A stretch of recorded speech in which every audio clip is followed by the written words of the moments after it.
Welcome to MTG Ectoplasm, IRL edition. I'm your host, Dwight, aka Dblanco, a medium that wears an extra, extra large. You can reach out to me on Twitter at MTG Ectoplasm, or you can email me directly at mtgectoplasm@gmail.com. Let me know how am I doing. Am I doing a good job, a bad job, or maybe I shouldn't quit my day job? Now, like I ask each and every single episode, hit that follow, like, subscribe button. It's really important because of these things called algorithms.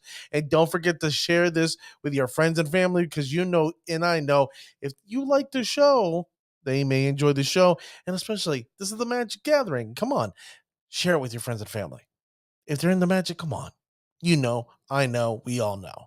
So now, ladies and gentlemen, like I do each and every single episode as well, there's a young lady. She's the ravishing one. She's the young lady who puts all the stuff together. She makes all my images and so on and so forth. And she's with me tonight, once again, because she's the engineer. She's the driver of the show. The one, the only, the ravishing Renata. How you doing there, ravishing? Oh, go ahead. I'm sorry. I'm doing quite well. I'm sorry about that. I had you on mute. My bad. Shame on me. Bad boy. Bad boy. So, ravishing. I know you're exhausted. You did a lot today. You've been very busy. Went to work. We had to go shopping here and there for you. Make sure you look cute because potential interviews going on. Yes. So, with our special guest coming on, we had you do a lot of work today. Yes, there was a lot of work. You weren't expecting it, right? No. Now, what do you think of this episode? I ask each and every single time, but I got to know from you. This episode is a very unique episode. This is an idea that actually was created by my guest. We're calling it Zero to Hero because maybe you're new to spirits, and we're going to educate you and further you along in the process of especially Pioneer spirits. So with that being said, Ravishing, what do you think of this episode? I think this is going to be a really fun episode. I think it's going to be good for new players or people trying to get into Magic, and I think it'll be very useful and informative for them. Well, the way I look at it is because a lot of us, I've been playing Magic for over 20 plus years, I'm used to, type 1, type 2, legacy. Now I'm into modern, and now this new format, Pioneer, that, basically was born before COVID, died, almost died in COVID, almost died of COVID, but now it's making a resurgence, making a comeback. You know what? This is perfect for people who have been playing Magic for a while and said, you know what? Let me try this new eternal format called Pioneer. So this is your footsteps to get in. So Ravishing, I hope you take notes here because there may be a quiz a little later. Okay. Just saying. Now, ladies and gentlemen, we've talked about this person before. He's the young man who came up with this concept, and I had to share it. I thought it was a brilliant concept. I don't consider him the original Dan. I don't even I consider basically an extra crispy Dan because he's not old Dan. Let's welcome to the show, New Dan. How you doing, New Dan? I'm good, Dwight. How are you? I'm doing all right. For those who don't know, he's an elementary school art teacher. You can find him at Fires in Atlantis on Instagram. He puts a lot of interesting things there. And if you'd like to follow and subscribe to him, I'd say please do. But don't forget to follow, like, subscribe on the show. It's a little bit more important. Just saying. That's the more important thing. Yeah. You can follow me. I don't post much, actually. So how you feeling, Dan? How's things going? I'm good, dude. I'm really excited about this because, this is your baby. This is your concept. Yeah, this is my baby. And you know what? I was thinking maybe we could even do it more with other Pioneer decks because they're coming out with some more Some that got spoiled on this show that people. Yeah, we talked about them last time we were here. And I had fun looking at the MTG top 8 decks for Pioneer, for the Pioneer Spirits deck, and kind of figuring out a little bit of the rationale for why you might have certain cards in there. I looked at a couple of them and then kind of made my decisions based on that, and then also had the budget in mind. So do you want to talk about what we did, or do you want me to talk about it? Well, before we do, there's something I have to share with the listening and viewing audience. Yeah. Right now, there's this beautiful piece of artwork being auctioned off right now at, let me make sure I have this right, at MTG Art Market. The representative is Donnie Cultwriter. The young lady that you see there holding up this image is Justine Jones. Yeah, beautiful art that she makes. Now, this artwork is Selfless Spirit. Now, she is auctioning off this black and white image. She drew this herself with Japanese markers or so on and so forth. I forget what it was, but she's the one who created this. And right now, you can bid on this right now at MTG Art Market. Currently, the highest bid is $1,100. Now, mind you, there's $100 shipping and handling. And if you have the money, the cachet, the moolah, the cheddar, the ducats, then I suggest support this young lady because she's supporting the Spirit Crew or Spirit Tribe. You should consider getting it. Me personally, I was the highest bidder at one point. I got outbid in just maybe. I think you should buy it. You should buy it. Well, I gotta wait for the Ravishing, to give me the nod. Going, yes, you can go get it. Now, I would say nobody is more deserving of that artwork than you, sir. Exactly. So what you're going to be bidding on is the black and white image. This is just the beautiful colored image is something she did on her computer, and then Watsy ended up making it a full fart. You go to the next image, Ravishing, if you don't mind. It made it into the full card image. Right full there. Art card, yeah. Yeah, for the what is regional championship qualifier. So if you win that, basically you get this beautiful card in foil. So I'm desperate to get my little giddy hands all over it. Yeah, so one of the things that that people probably don't know a lot about is how the art is created, and how it's goes from being a concept to something that Wizard starts to use. And with this art that Justine made,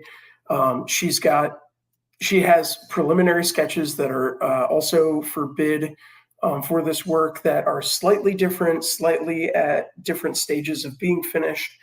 This is the most complete artwork that was done in real life before she scanned it, put it into the computer, adjusted a couple of the lines that were created, and then added the color digitally. So this is, as far as a live image that was created, this is the furthest model that's been made. And for those who are aware, the auction ends tonight at 10 o'clock. 10 o'clock Eastern Standard Time. So if you want it, go get it. Just saying, I'm okay if you outbid me. And if you don't end up winning it, that's okay. Because they got two sketches, and then the little what are the artist proofs?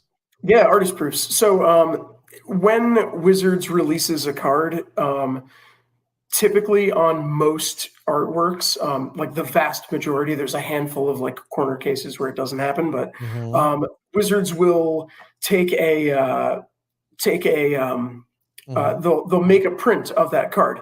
It's a real version of the card. These are some snow lands that I got from Titus Lunter the other day, except they're different than the regular card. Number one, the artist will typically sign the artwork, which is really cool. But the biggest difference is the back, completely blank, which is nice because you can get sketched the art or the cards sketched on the back by the artist. Sometimes they're available to do that. Sometimes they're not.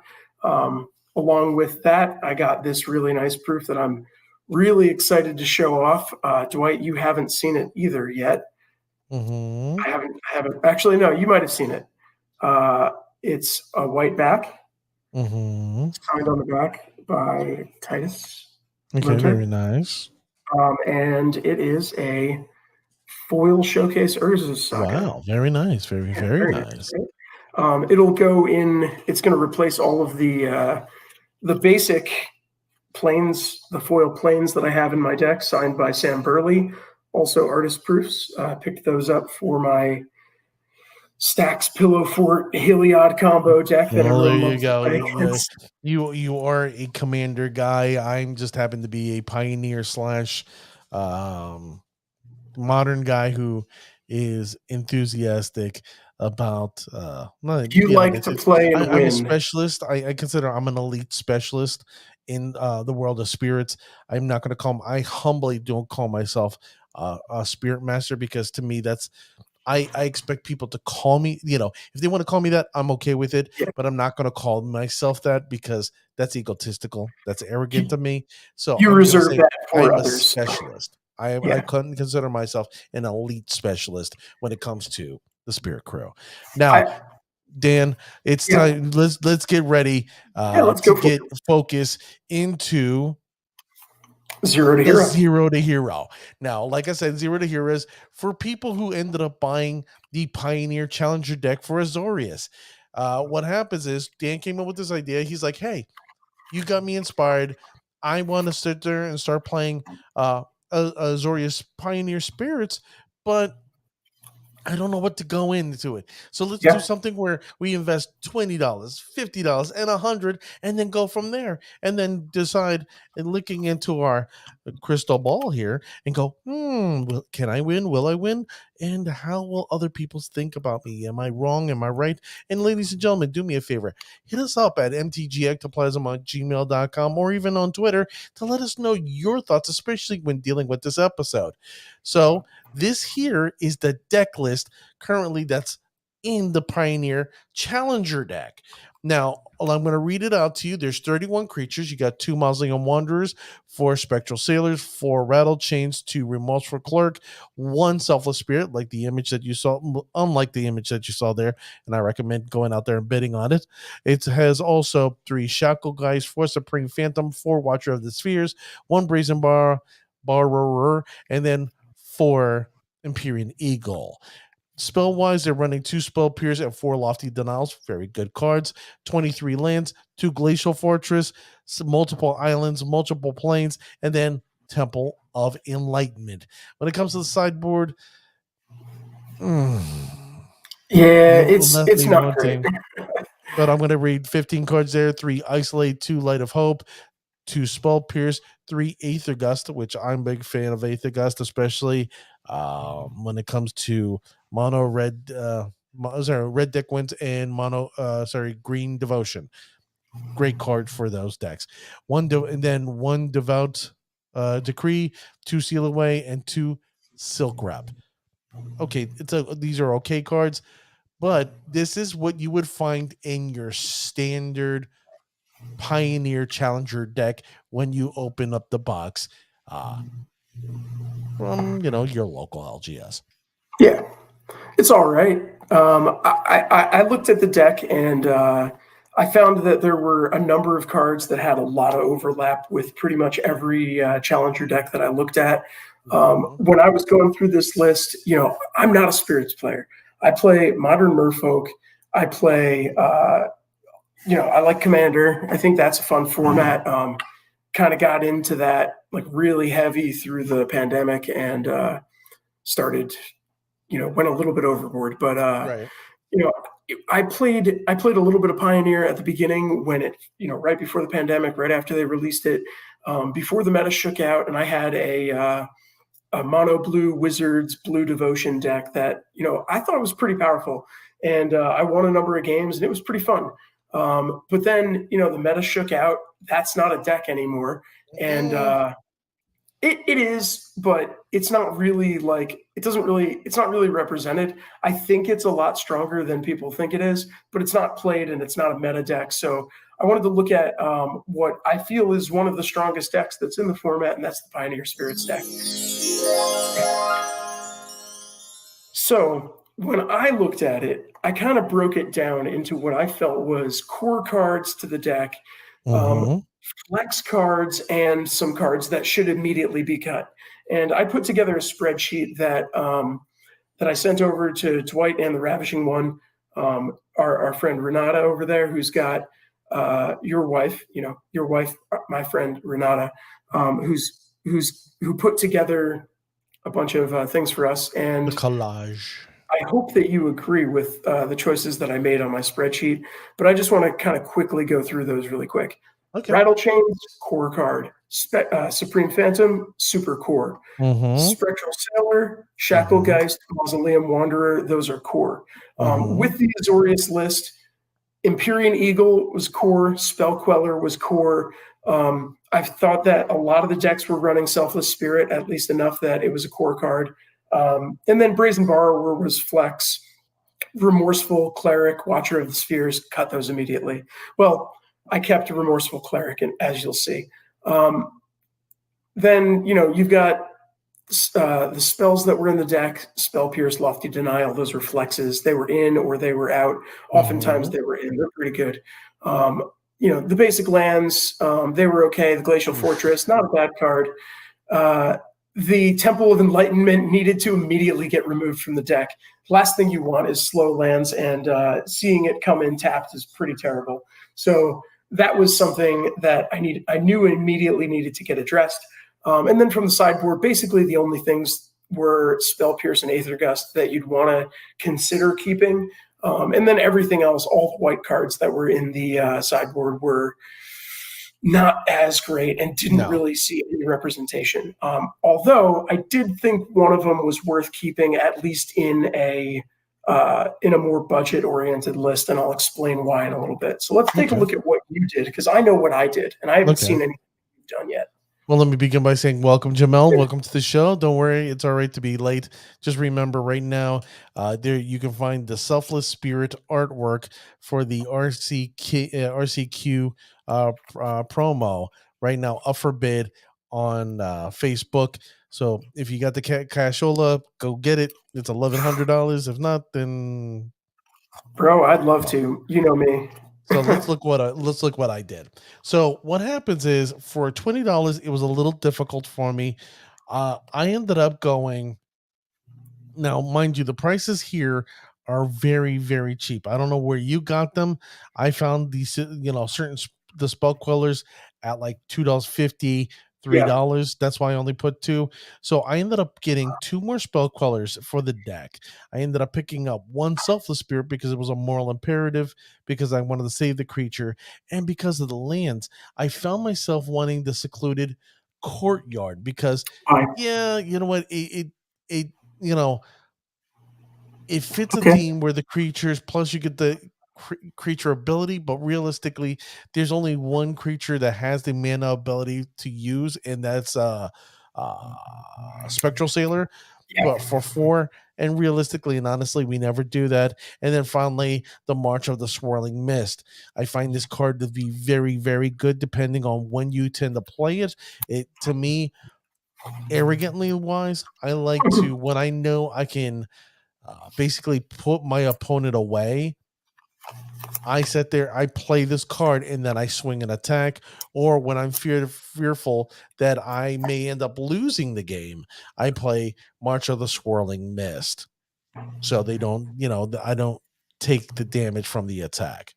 Okay, so you're phasing out a bunch of things. That's a good card. It wasn't even on my radar. I did see it in one list or 2 lists. I only looked at a couple, and I primarily based my decisions off of 2 decks that, one was a mono blue, one was an Azorius Spirits that I felt kind of represented what I saw. And I think it was on one of those lists, and, I probably should have included that. I think that's a lot better than I thought it was. But I made, some decisions that kind of filled that role in a way in slightly different ways. So what did yours end up being? That's like 5 plus. That looks like it's less than. It's less than $20 because I'll tell you, when I went through TCG Player, I went through Medium, and I was actually 39 cents for everything. What was like 39 cents over? Yeah, it was like about 39 cents over. Using your light, like heavy play, cleaning the litter boxes with these cards. These prices did drop exponentially. Exponentially. So exponentially. So these are the key cards. If I would have known the prices, I would have probably bought a little bit more lands, because the Temple of Enlightenment is god awful in the pre-con. Disgusting. So if you're a new player and you're like, oh, this card's great, No. Put it in your commander deck. It's trash. Straight exactly. trash. I mean, Yeah. I know Port Town's pretty bad, but that's even more horrific. So this is basically my $20 upgrade for the pre-con for new players and even players who are in Modern considering to come to Pioneer. This is what the shall I say, experienced player, the specialist know how to do. And let's see what the novice, the new guy, getting into spirits. Let's see what he brought up. So Ravishing, let's see what his list. And this is part 2 of his list. You ended up getting one more shackle. It doesn't matter which part of the list it is. It's part of it. Okay, Spell Queller, that's solid right there. Yeah. Selfless Spirit, solid. And then these lands, I'm like, yeah. So let me tell you my reasoning. All right. So Glacial Fortress is a good card. Kind of does the same, similar. It's already in the deck. So adding one more, it enters the battlefield tapped unless you control the plains or island. At the basic or at the budget level, you're keeping a lot of your basics. So you're probably going to have, Temple of Enlightenment. Jamel, Temple of Enlightenment is trash. I took it out immediately. As you can see, I replaced it with 4 port towns. I believe you need to reveal a plains or an island from your hand. So it's like you're going to have one in your hand. And if you don't, maybe you mulligan for it, like whatever. The Sheffet Dunes, I thought was a really cool and interesting card. Enters untapped. Enters and you can tap it for colorless, or if you need the white mana, you can tap it for white and pay 1 life to do it. But the big thing is you can pay, I think it's 4, and creatures you control get 1/1 until end of turn. So like you're looking to push through a little bit of extra damage at the end, and you've got a couple creatures out, and your opponent maybe isn't going to expect or like anticipate that you're going to use that. You keep your lands untapped. Maybe you're going to play something in your second main. And then, you can use that. I felt like it was a great card that wasn't represented in any list. But when I was looking for Pioneer legal cards at 25 cents, getting rid of a plains and popping that in there, I thought it was great. And then Castle Vantage. It's solid value, especially if you're going to just go, hey, not a problem. Me personally, I'm a cheap. Look, I admit, I'm a cheap bastard. Like, I'm just going to buy cards that eventually are going to end up being in the deck. So if I'm going to spend $20, I'm not going to sit there and waste an extra 25 cents here. But you make a great point. If you want this deck to be competitive or slightly more competitive, what's 25 cents?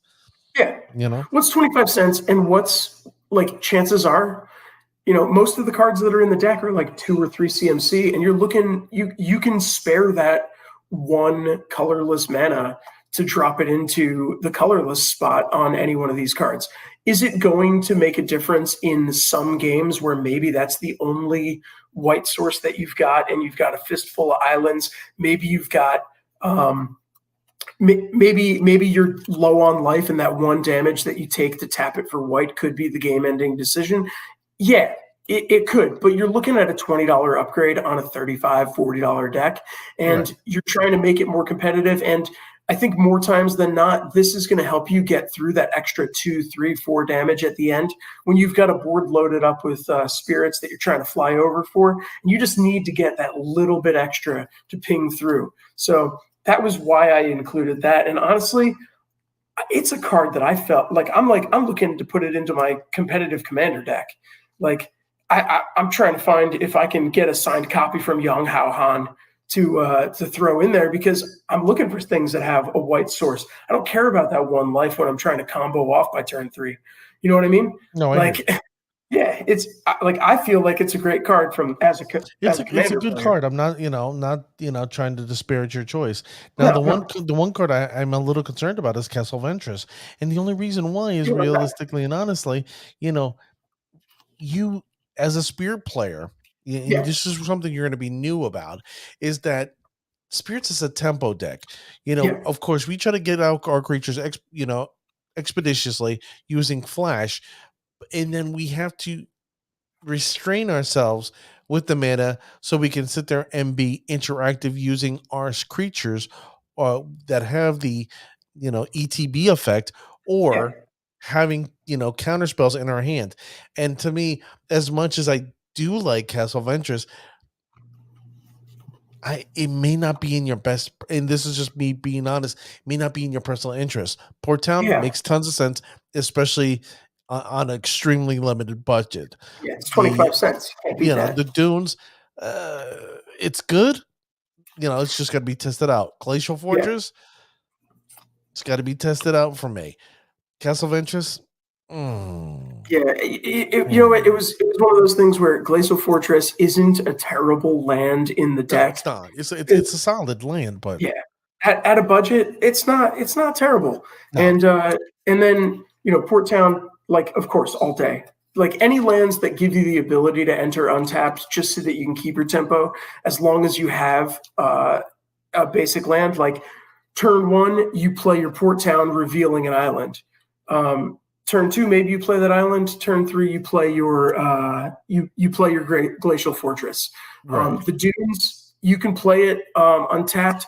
I can't remember. No, it's a desert. It's not a plains. No, it's a desert all day. And then with the Castle Ventress, I saw it represented in a number of mono blue decks, and so I thought, you know what, like, just to have that extra scry ability. You're holding up mana to maybe flash something in. You don't need to do it. So maybe at the end of your turn, you drop the 4 into that. You figure out what your next draws are going to be, and then you're less concerned about what your next turn is going to end up being. So for that reason, that's why I included it. Let's take a look at my second page. So let's look at your second page here. Yeah. Your second page, Catilda, very solid. I'm not going to, Yeah, I don't understand that one. I saw it in a number of lists, and I was like, you know what? It's $1. I'm going to toss it in there. Let's talk about it, because I'm not a spirit player. I don't understand why it's in the list. Okay, because I'll keep on going and tell you why I do like Catilda, but I'm like, Then you got Dorothea, the Vengeful Victim. This is a card that I personally adore. I love this card. This is a glass cannon. Love this card. In a budget deck, maybe. I didn't see it in any lists, but I had a copy of it, and as I was looking through my foils this past week, I saw it and I was like, how can you beat a 4/4 for 2 mana? My thought process was, you drop it on the field. It's an imposing force that your opponent either has to deal with or has to let you do something with. Like, are they going to waste mana on preventing the 4 damage when they know it's going to go away at the end of the turn? Like, you're dropping it as, like, maybe a slightly better lightning bolt. Hopefully you get it through, but, like, does your opponent want to waste a spell on something that's not going to be permanently there? Mm-hmm. And then after it becomes after it hits your graveyard, it becomes an enchantment that you can attach to a creature, so that when it attacks, you can drop 4/4s. And then also, what's that? I should have included it in my list, but I didn't. What's that? That's that spirit counter spell that counts. Geistlight something. Yeah. So I saw that and I was like, oh, I included the Dorothea so that maybe you could trigger that, because I noticed in the lists there's almost no enchantments, and you're basically counting on that counterspell to only remove 1 from the CMC. But with Dorothea, you could possibly get it down to 1, so that you're only paying 1 blue. So I thought that was an interesting interaction that should be played into. I forgot to include it in my list. It should be considered. I'm not going to say get played, because it goes back to what I said before. Spirits is a tempo deck. Yeah. And unfortunately, Dorothea doesn't fit the feel of a tempo deck, but there's a part of me that thinks I would like to play with this card and try to figure a way to get Dorothea into the deck, because the fact that me personally is, if someone attacks me with a card, oh, fine, attack me, I can flash in Dorothea, I block, oh, well, I blocked with the 4/4 creature. If I can flash it in with Rattle Chains, that's where I'm talking about. So if I can flash it in with Rattle Chains, okay, well, I block with the 4/4, your creature dies, okay, mine dies, no harm, no foul. My upcoming turn, I put in you pop it on anything, enchantment, and then put it on a creature. Now I'm swinging hard. See, I'm happy Jamal likes Dorothea as well. So I think it deserves a spot. I think it's underrepresented in the Pioneer Spirit deck.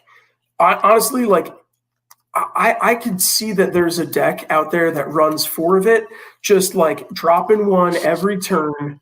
You hit 5 mana, you start dropping one of those, you attack with it, or you attack with one.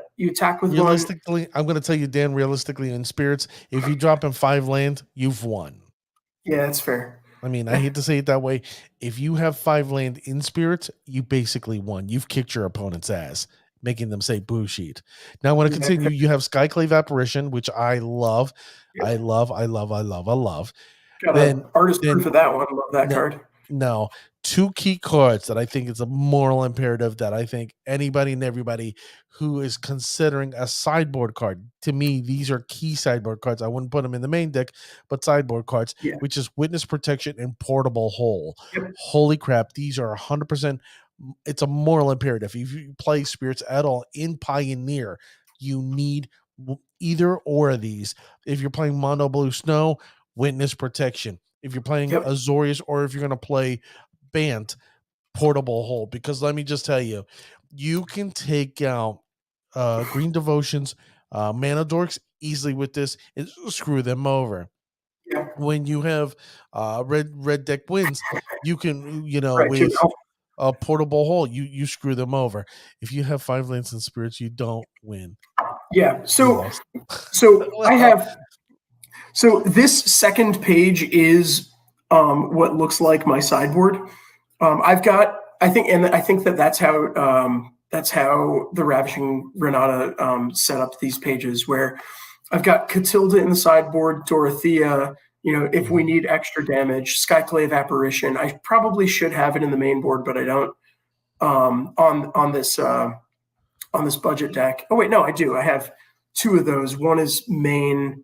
Well, at least in the most recent edition of my spreadsheet, but because I revised it like 15 times after I sent it over to you guys. But I have Skyclave in the side, Witness Protection. I have 2 of those and 3 Portable Holes, and I dropped 1 Lofty Denial from the main into the side to make room for what was it? To make room for a Skyclave Apparition that I put into the main. Okay. I felt that you could drop down on some of the counter spells and increase the creature count at the $20 level, and it would be fine. So there you go, ladies and gentlemen. This is what Dan and I would do with $20 if we had, $20 to upgrade a Pioneer Challenger deck. Now it's time for us to go to the $50, la $50, as they say in Spanish. And let's see what I decided to go. There I go again. I ended up going with Spell Quellers, Mausoleum Wanderers, because there was only 2. I was like, you know what? We have to finish off the Mausoleum Wanderers because they're very expensive. I don't know why, but they're really great cards. Then Selfless Spirit, I wanted to make sure that I had 1 in there. So as you see where I'm going with that. Then once again, Secluded Courtyard. I was like, you know what? For $50, doesn't hurt to have the Secluded Courtyard. And then I was like, you know what? For the long game, which sometimes Spirits has to do, I went with the Hall of the Storm Giants, which I truly enjoy playing, and then Cave of the Frost Dragon.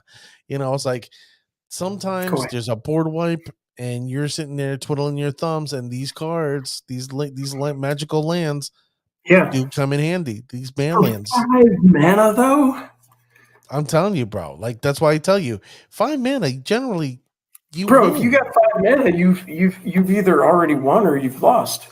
I'm telling you, but this is just in case. There are games where I find, for example,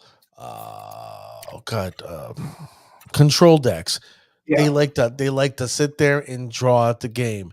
Lotus Field Combo, they like to draw it out as long as they can. Yeah. Humans, they do the same thing. Just recently, I actually did a thing on what's this other Demir Control.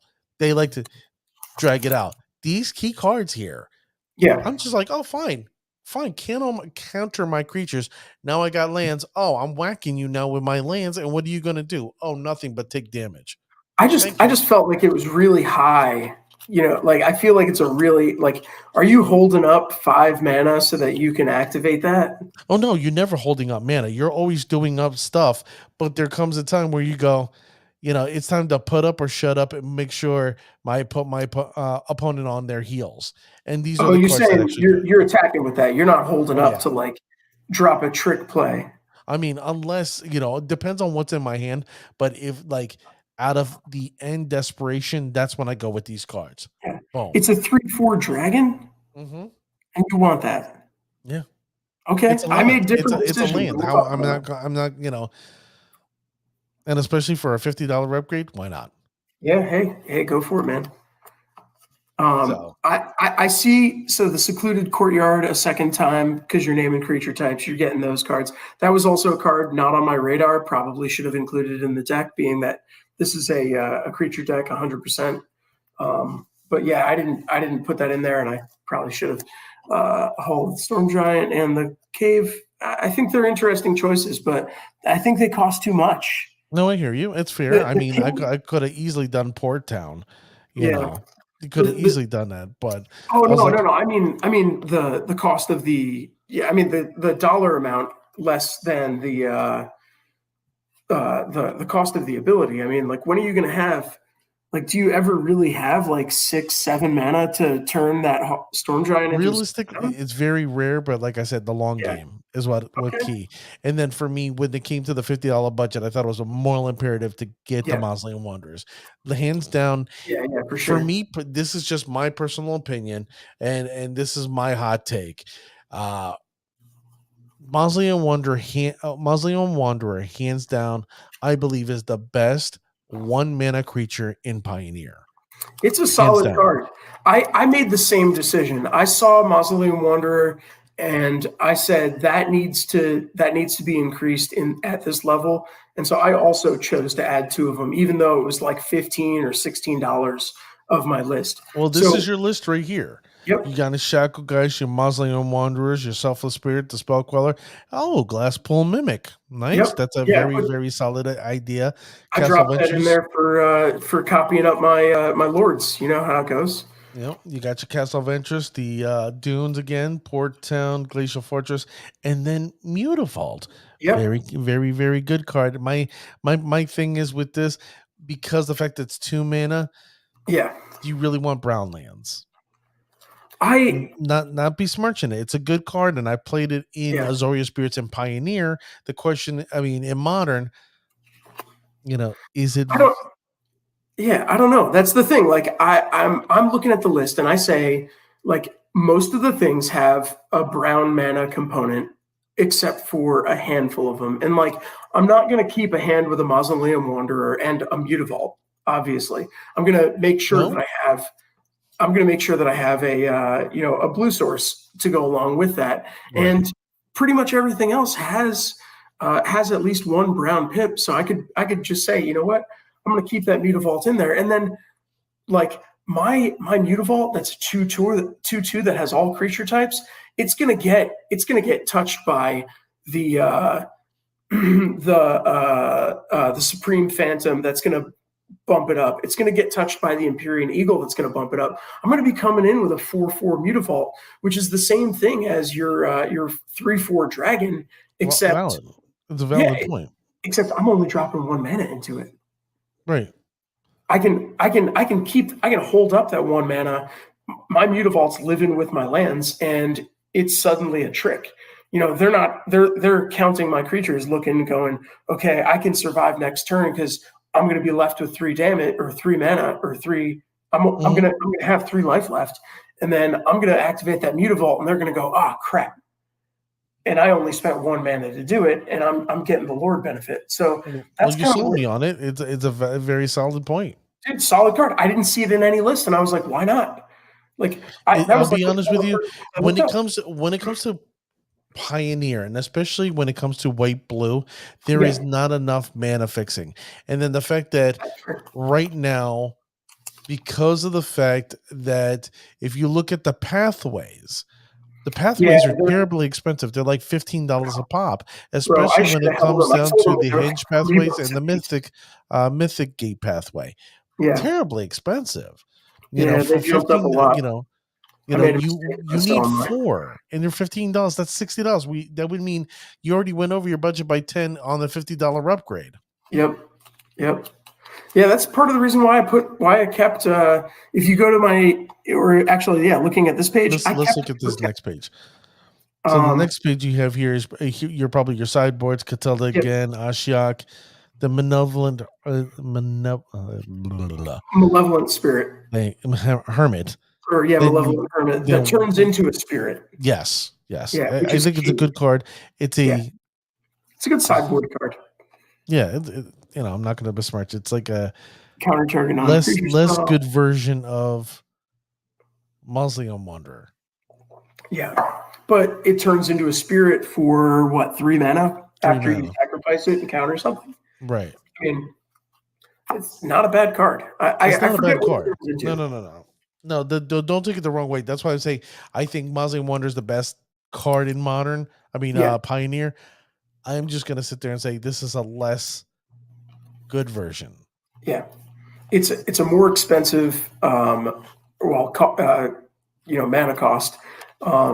Has a decent ability. I saw it in a couple lists, and I thought that it was pretty good. I put Ashiok in there to take the place of a Rest in Peace, because part of what I did with the $50 was So for the $20 deck, I kept in the Remorseful Cleric, which has like a graveyard hate mechanic. But with the $50 list, I replaced that with a Spell Queller and the Glasspool Mimic. Right. So I put the Ashiok in the sideboard so that I could take the place of that loss of graveyard hate and keep it in there in some way or another. And then, I moved Brazen Borrower from the main deck to the sideboard so that I could increase. Where is it? Let me take a look.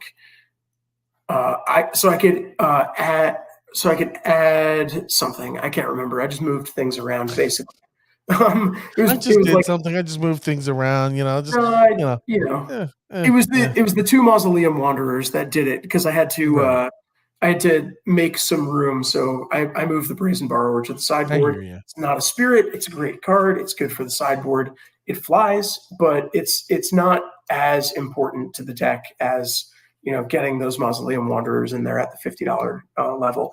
And I feel pretty good about what I did with the $50 limit. I think you did. I think you did exceptionally well.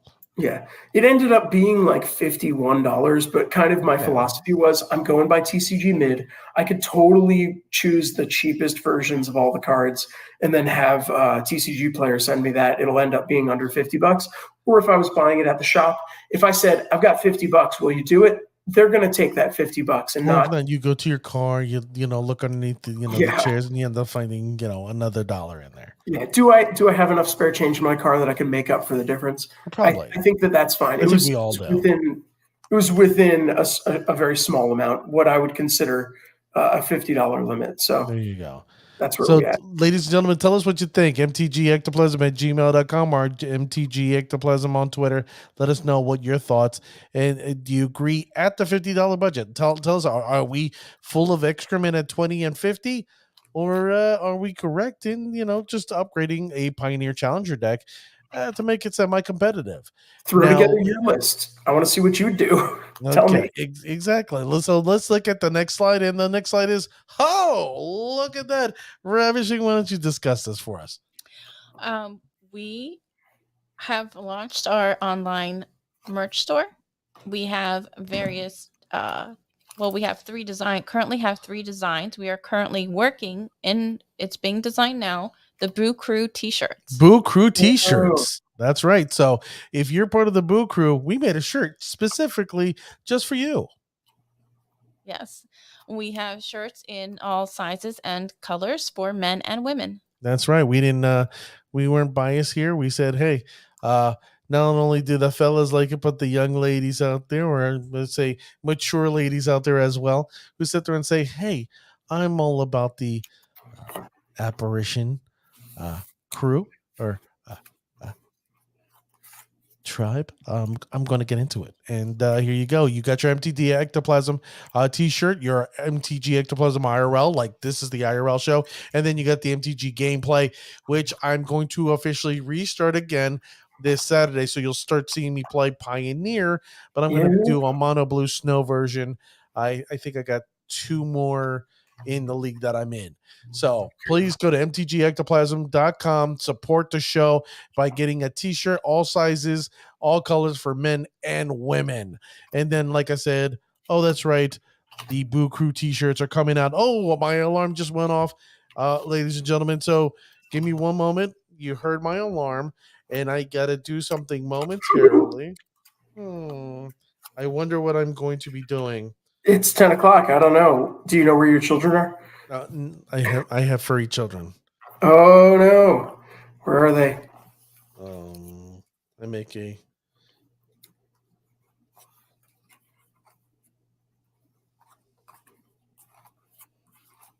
I have 4 of this card. Well, there you go. Ladies and gentlemen, for those who don't know, and I hate to say this, right now there is an auction. Show the thing real quick. There you go. Oh, MTG Art Market on Facebook.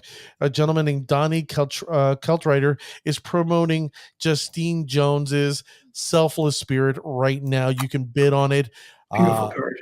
Allegedly, I'm going to say allegedly, the highest bid now is $1,150 for this thing, for this piece of artwork. The one Justine is holding, $1,150 allegedly. Then there's $100 shipping and handling.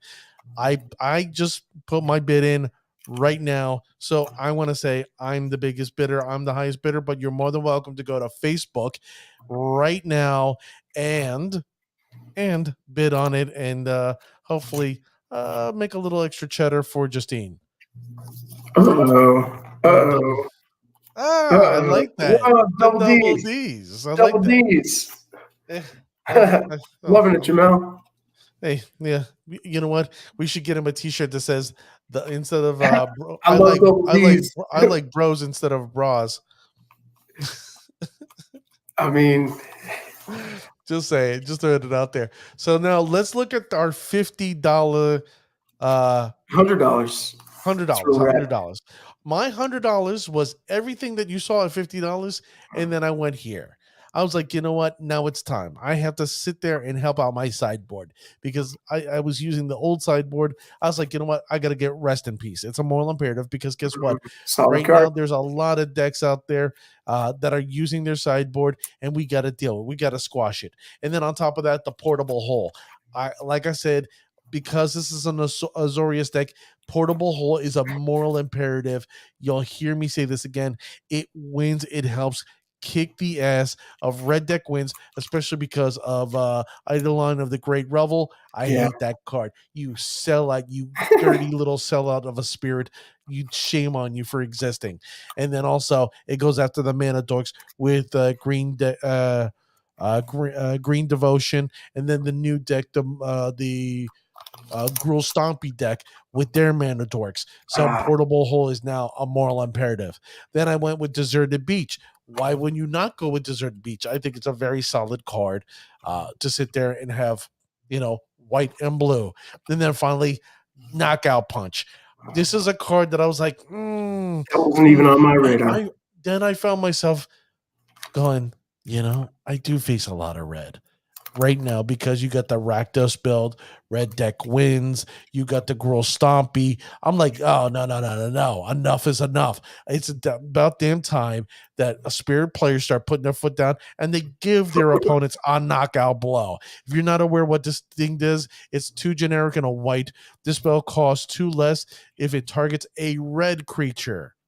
Knockout blue deals 4 damage to target attacking or blocking creature, and you gain 2 life.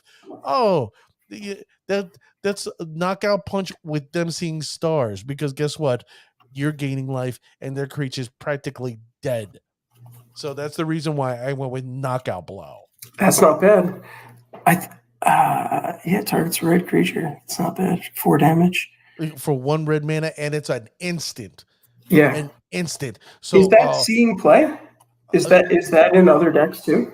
To me Or is that personally, like I'm actually going to start putting it in my Pioneer sideboard, because Yeah. I'll tell you, I'm actually considering this card potentially in Modern because of the stupid monkey, the pirate monkey Yeah, Ragavan. fair. Because you want to play Ragavan? You want to play that stupid pirate monkey? Here's my 1 white mana. That thing takes 4 damage for 1 white mana, and I gain 2 life. You know what I gotta say about that? Good day, my friend. Good day. Yeah, it's not a bad card. Not a bad card. So you saw my $50 list. This is the additional 50 here, so that equals 100. So, Dan, what do you think? I don't think it's bad. I think that you've got a lot of good stuff in there. I definitely see the rest in peace. I did that as well. That was one of the things that I was looking to get into my $100 list, and felt really really strongly about getting that in there. I did keep one Ashiok because rest in peace would have. This is your deck right here. This is your $100 things with the Shoutgeist, Mausoleum Wanderer, Selfless Spirit, Spell Queller, Gespel Plumig, Castle Ventress, the Dunes, the Muto Vault, the Port Town, the Glacial Fortress, Ravishing. Let's go to the next one.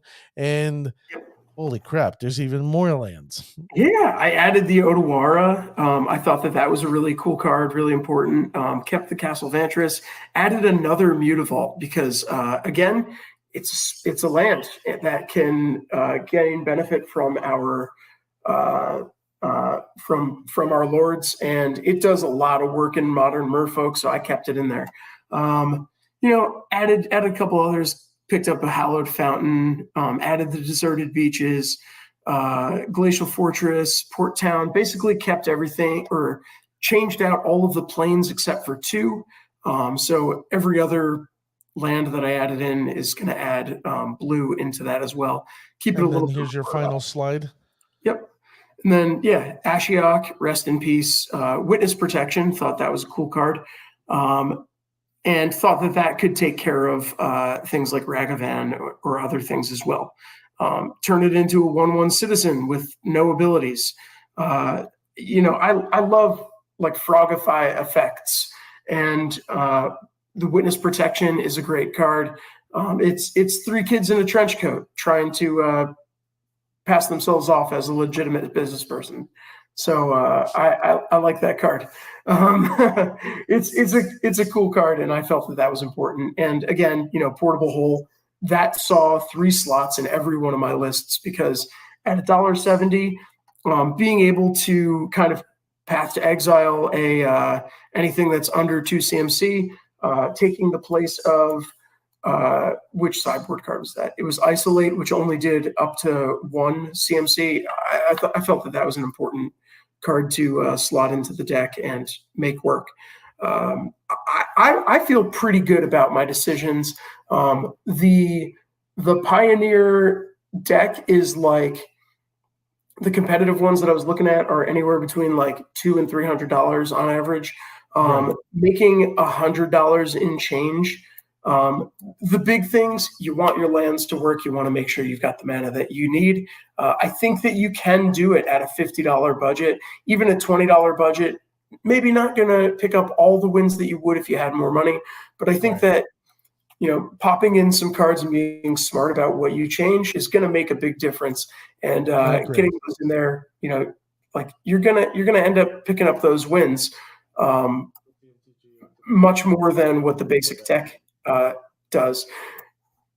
But generally, I found that a lot of the deck was pretty useful. It was like 60% of the deck was stuff that I wanted to keep in, and only a handful of cards like Watcher of Spheres, Remorseful Cleric, which isn't bad, honestly.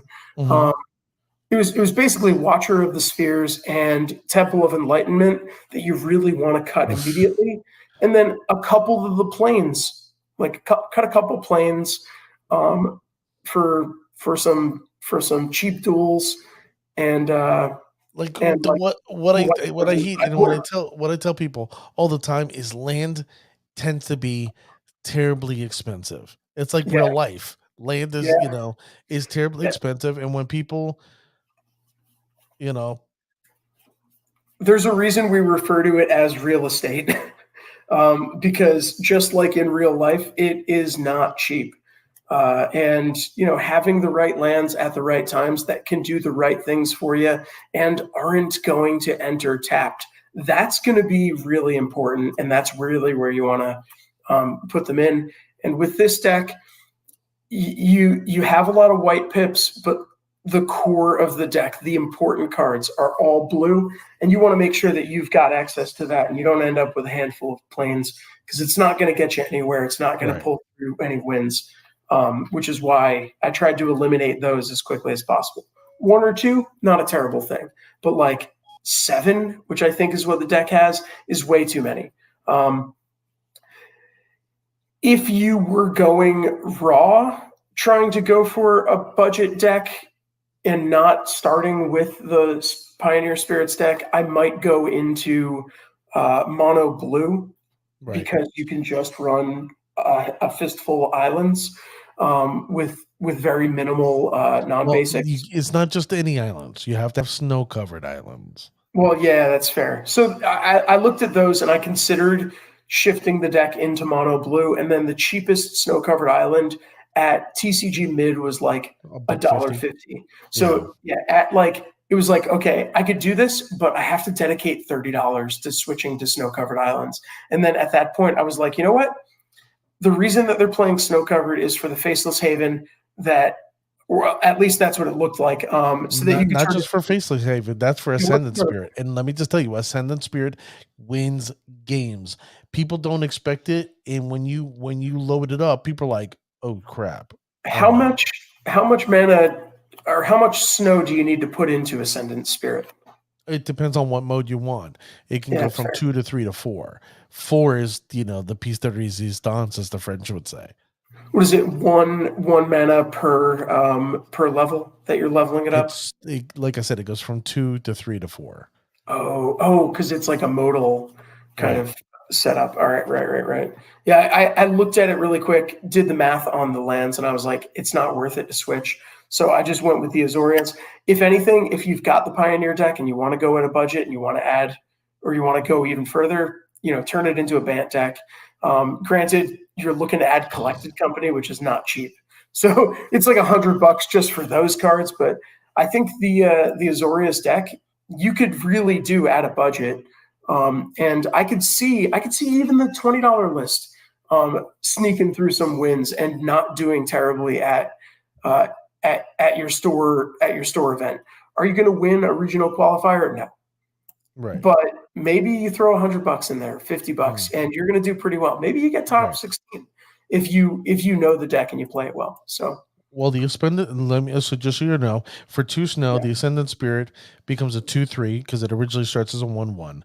If you put 3 snow in it, it becomes a flying 4/4 Spirit Warrior Angel. And then if you pay, 5, I want to make sure I'm seeing this right. 5, it becomes a Spirit Angel. Put 2 +1/+1 counters on it. It gains whenever this creature deals combat damage, you draw a card. So it's not bad. It's not bad. It's a good card, and I did see the mono blue list on a lot of the top 8s, but you need to put a lot of resource into it to make it work, and you're better off just building it from the ground up, or if you have a lot of snow lands, dump it into that. I think that what we ended up with is probably pretty good, and I'm considering picking up some of the going with slowly building up to the $100 level that I've got and going to try it out. Keeping with the theme that we've got here, and probably borrowing some of the cards that you came up with, because you had a couple that I didn't even have on my radar that I think would be really good. But trying to keep it with that strict budget. That's what you get from a Spirit specialist. Yeah, well, hey, we had a lot of the same decisions. We had a lot of good solid, 100% solid, back and forth. So I think generally I did pretty good. At least, let me toot my own horn, but I think that that I did okay for not knowing the deck and picking it up, looking at it, and then deciding like, hey, these cards are trash and need to come out. These cards are, I see that these are good and how they fit in. So let's work around that. So I got to give it a go. I'm gonna have to start playing it a little bit more because I haven't actually played it yet. Well, there you go, ladies and gentlemen. You heard it here first. The new, not old Dan, but new Dan. Not the original, but the extra crispy version of Dan is going to start giving spirits a go, and that's what I love to hear. I want to convert the masses so they can join the Boo Crew. Eventually, we're going to have Dan. He's going to end up buying a Boo Crew t-shirt. I'm just saying. I want a hat. Well, that's coming eventually. Back, flat brim. Go with like 90s style, like curl it up in the front. Okay. Yeah, that's what I'm gonna Well, do. I just want to make people aware that the joke's on me. The reason why I say this is because I thought the auction, show the image again if you don't mind. I thought the auction was over at 10 o'clock this evening. Realistically, the auction ends tomorrow at 10 p.m. So right now, I am the highest bidder for this artwork right now for $1,150 for the Selfless Spirit artwork. Right now, Dwight, aka Dblanco, the medium who wears an extra large, is the two-time highest bidder for Selfless Spirit, the RCG promo card. So I'm praying to the heavens to win this thing. But I'm asking you, the Boo Crew, go out there. If you have the money, invest. Because look at Justine there. She's a wonderful artist, and you need, it's a moral imperative to get this. Let's make sure we support artists here, Justine Jones. So don't forget, ladies and gentlemen, you can reach out at where are we supposed to reach out again? MTG Ectoplasm.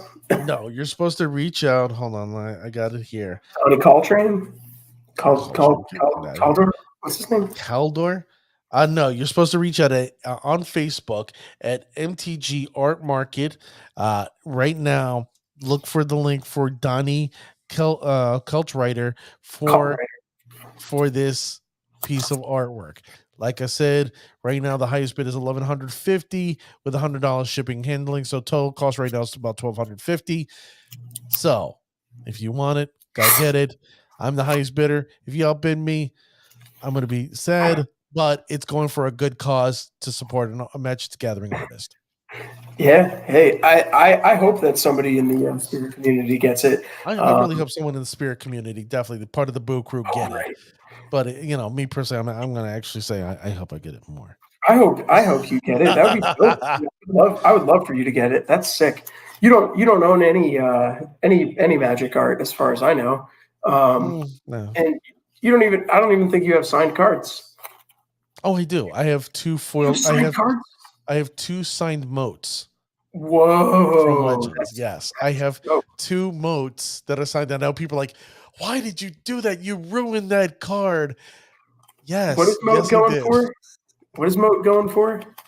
It was going for a lot. Now with Dominaria United coming out and potentially being out there, it just went and it went up in price. Hold on, let's see. Yay me, but boo me because I got it signed. The only way that card's going to see any extra more money is, unfortunately, I pray the Lord he doesn't pass away. But that's the only way that card's going to, go up in value is if he's no longer with us. Jeff Menges, he just did a signing recently around here. Yeah, well, he's a local New Jersey guy. I didn't know that. Right, Ravishing, you said he was from Old Bridge. Originally, like, you guys talked for a while. I picked up a. I think he's from Old Bridge or Edison. Yeah, he's from that the Central Jersey. I ended up getting a bucket list. Well, not a bucket list card, but like something that was on my list recently. Not by the artist that I wanted to get it signed by. Well, I wanted a signed Spit it out, Dan. Let's go. I picked up an Isochron Scepter. Okay. Which was the only other. So there's two artworks. Actually, there's more than two artworks, but they're really hard to find signed. And I found one that was signed, and so I picked it up, and I was like super stoked because now it pairs with my silence really, really well. So I can every turn shut off my opponents. I'm really stoked about that. I have a hot take here, ladies and gentlemen. I don't know if you're aware. I got a hot take. Play silence. It's on fuego right now. Dan is obsessed with signed cards. I am. I just did a signed cards and artist proofs as of more recently. Just swapped out all of my basic land play sets. Artist proofs signed by Sam Burley for some artist proof Snowlands by Titus Lunter, so that I could play. Basically, the only reason was so I could play a signed Arkham's Astrolabe. That's ridiculous. That's it. Because you know what I would do with your deck? What? I would sell it? Oh, I would sell your deck. Yeah, I mean, yeah, it's a problem. It's a problem. I have a problem. Yes, you do. Well, if I did sell it, I would be sad because I think now that I've taken the signed planes out of this deck, I have enough cards in my signed binder to now build a second mono white deck. You should. I think I'm going to go Kataki War's Wage. You know what you should do is buy my moat off of me that's signed. No. Yeah, I think it's a moral imperative. I would, if I were you, sell your moat and buy that artwork. No. Yeah, you have one moat. You're not even playing it in a deck. I'm not playing any of them in a deck, but that's no different story. That's so, crazy. Ladies and gentlemen, tell us what your thought was at mtgectoplasm@gmail.com and Twitter. Let us know what your thoughts on the $20, the $50, the $100, and is Dan a nut for always getting his card signed and trying to make decks out of it? Yeah. So, Dan, is there anything you want to share before we close the show? You can find, like I said, you can find this young man at Fires in Atlantis on Instagram. If you're in the Jersey Shore area, you will find him constantly at Nova Games. Where else? Platinum Star Games. Yep. I don't know where else. Coming soon to Greg's Games. Coming soon to Greg's Games. There you go. Yeah. Still waiting for you to take me there. Oh, hey, what are you doing end of this month? You want to take a motorcycle ride down to LBI? Sure, I'm down to go to. What's an LBI? Trotta's Hobbies opened up a new store.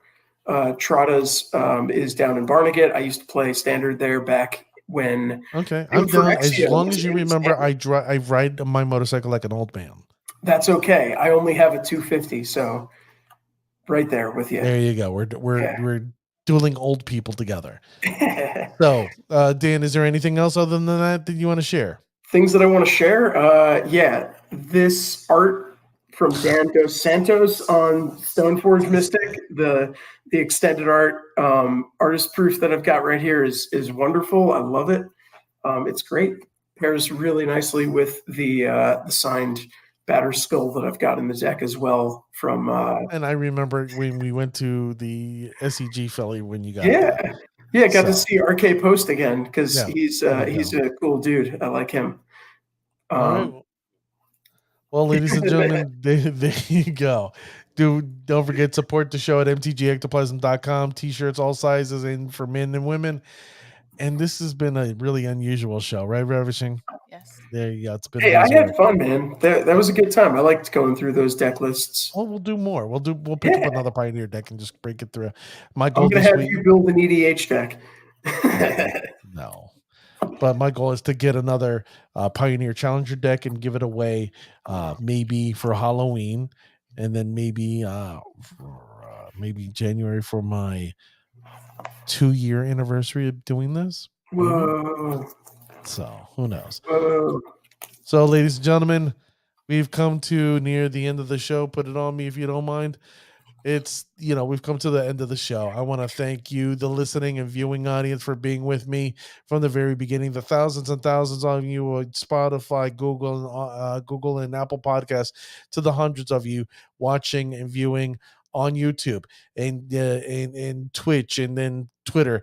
Listen, I know you guys are watching. Just hit the follow, like, subscribe button, please. Just do that for me.